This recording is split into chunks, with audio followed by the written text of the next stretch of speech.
ନିଶ୍ଚୟ ରଖିବି। ରଳି ଗୋଟାଏ କଥା ମନେ ରଖିଥିବ, ସ୍ୱାର୍ଥପର ଦୁନିଆରେ ସମସ୍ତେ ହେଉଛନ୍ତି ସ୍ୱାର୍ଥବାଦୀ ଆଉ ମତଲବୀ। ତମ ବଂଶରାଣୀ କେଉଁ ଦେଖିଛ? ବଂଶ ଉପରେ ବଂଶରାଣୀ ଚକ୍କର କାଟି ଧିରି ଧିରି ହେଇ ବୁଲୁଥାଏ। ସମସ୍ତଙ୍କୁ ଦେଖୁଥାନ୍ତି, ମଜା ନେଉଥାନ୍ତି। ତମେ ବି ଠିକ୍ ସେମିତି ବଂଶରାଣୀ ଖେଳ ଖେଳି ଚାଲିଛ। ଖେଳି ଚାଲ, ପ୍ରତିବାଦ କରିବାର ଅଧିକାର ମୋର ନାହିଁ। ହେଲେ ବଂଶରାଣୀ ଯେତେବେଳେ ତଳେ ପଡ଼ିଯାଏ, ବିକଳେ ଚିତ୍କାର କରି କାନ୍ଦୁଥାଏ, କ୍ଷତ ବିକ୍ଷତ ହେଇଯାଏ, ସେତେବେଳେ କେହି ତାକୁ ସାହା ହୁଅନ୍ତିନି। ସମସ୍ତେ ନିଜ ନିଜ ବାଟରେ ଚାଲି ଯାଆନ୍ତି। ତମେ ବି ଠିକ୍ ସେମିତି କାନ୍ଦିବ, କାନ୍ଦି କାନ୍ଦି ମୋ କଥା ଭାବିବ, କେହି ତମକୁ ସାହା ଦେବେନି। ମୋ ପ୍ରେମ ଯଦି ସତ୍ୟ,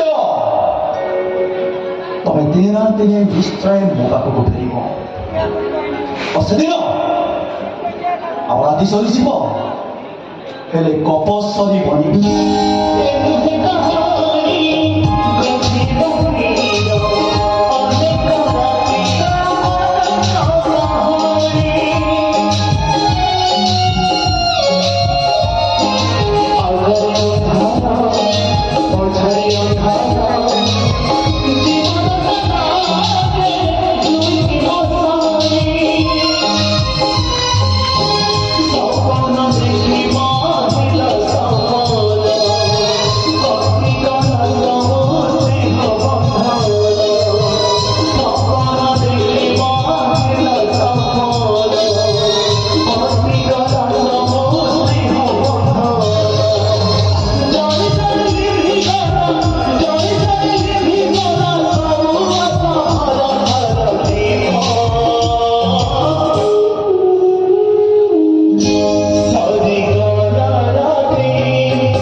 ନିହାତି ସନ୍ତାନଟେ ଦରକାର। ତାହେଲେ ସତରେ ସେ ପାଗଳି ହେଇଯିବ।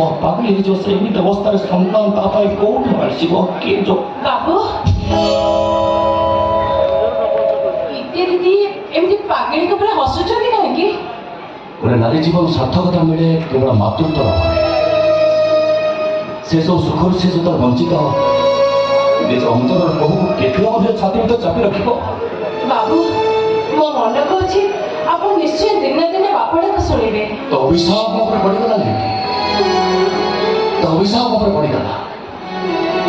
ଜାଣିଛ, ମୁଁ ଜୀବନରେ ଆଉ କେବେ ବି ବାପା ଡାକ ଶୁଣି ପାରିବିନି। ବାବୁ ମୁଁ ତ ଅଳି ନୁହଁ, ମୁଁ କାହିଁକି ଆପଣଙ୍କୁ ଅଭିଶାପ ଦେବି? ଆରେ କାହିଁକି ତୁ ଯୋଉ ନୁହଁ, ତୁ ନଳୀ ଭିତରେ ଝଗଡ଼ା କରୁଛୁ? କଣ ପାଇଁ ଲୁଚ ଖେଳ କରୁଛୁ ତୁ? ସେତେବେଳେ ବାପା ଲୁଚ ତମକୁ ପଚାରିଲି, ଆଉ ତୁ ଅଳି ଭିତରେ ବାହାନା କରି ମୋର ଦୂରେଇ ଚାଲିଗଲୁ କାହିଁକି? କଣ ପାଇଁ? ବାବୁ ମୋ ତୋର କେତେ କାମ ଅଛି, ମୁଁ ଆସିଛି। ତତେ ମୋ ରାଣ ଆଜି ତତେ ସବୁ ସତ କଥା ମୋ ଆଗରେ କହିବାକୁ ପଡ଼ିବ। କଣ ପାଇଁ ଏବେ ଅଳି ଭିତରେ ନାଟକ କରୁଛୁ? ପ୍ରାଣ ପକେଇଦେଲା, ପ୍ରାଣ ପକେଇ ମୋ ଆଶ୍ରୟ ସ୍ଥଳୀରୁ ମତେ ତଡ଼ି ଦେବାକୁ ଚାହୁଁଛ? ତାହେଲେ ଶୁଣ, ମୁଁ ବିବାହ ନ କରିବାର ନିଷ୍ପତ୍ତି ନେଇ ସେ ଘର ଛାଡ଼ି ଚାଲି ଆସିଲି। ନିଜ ସୁରକ୍ଷା ପାଇଁ ନିଜ ହାତରେ ମୁଁ ନିଜେ ଶଙ୍ଖ ସିନ୍ଦୁର ପିନ୍ଧିଲି। ଆଉ ତାପରେ ସଂଯୋଗ ବଶତଃ ମୁଁ ଏ ଘରେ ଆଶ୍ରୟ ପାଇଗଲି। ଇଚ୍ଛା ହଉଛି ବାକି ତକ ଜୀବନ ଏ ଘର ରୂପକ ମନ୍ଦିରରେ କାଟିଦେବାକୁ। ହେଲେ ମୋ ପରିଚୟ ଯଦି କେବେ ଏଠି ଯଦି ଜାଣିପାରନ୍ତି, ଆପଣଙ୍କ ସମ୍ପର୍କରେ ଫାଟ ସୃଷ୍ଟି ହବ। ମୁଁ ଚାଲିଯିବି ଏଠୁ। ଆଉ ମାତ୍ର କେଇଟା ମାସର କଥା, ହୁଏତ ଏଇଟା ଆମର ଶେଷ ଦେଖା। ଇଚ୍ଛା କଲେ ମଝିରେ ମଝିରେ ଆସି ନିଶ୍ଚୟ ମତେ ଦେଖା କରିପାରିବ। ସେ ଦେଖାରେ ମତେ କଣ ଆନନ୍ଦ ମିଳିବ? କିଏ ସୁଖ ପାଇବି ମୁଁ କାହିଁକି ଦୁଃଖ ଯନ୍ତ୍ରଣାକୁ ଅଣ୍ଟିରେ ଭରିବା ପାଇଁ ଆସିବି ବାବୁ କିନ୍ତୁ ମୁଁ ତ ତୋତେ ସାରା ଜୀବନ ଏମିତି ଚୋରି ହଉଥିବି ନା ପାଖରେ ରଖିପାରିବାର ସାମର୍ଥ୍ୟ ଯେତେବେଳେ ତମର ନାହିଁ ଝୁରି ହେଲେ ମୁଁ ଆଉ କଣ କରିପାରିବି ତେବେ ସବୁ କିଛି ପାଇବାର ପୂର୍ଣ୍ଣତାରେ ଆଉ ଟିକିଏ ବାକି ରହିଯାଇଛି ଯଦି ତୁମେ ଅନୁମତି ଦିଅନ୍ତ ସେତକ ଆଶାକୁ ବୁଝି କରି ମୁଁ ତ ଚାଲିଯାଆନ୍ତି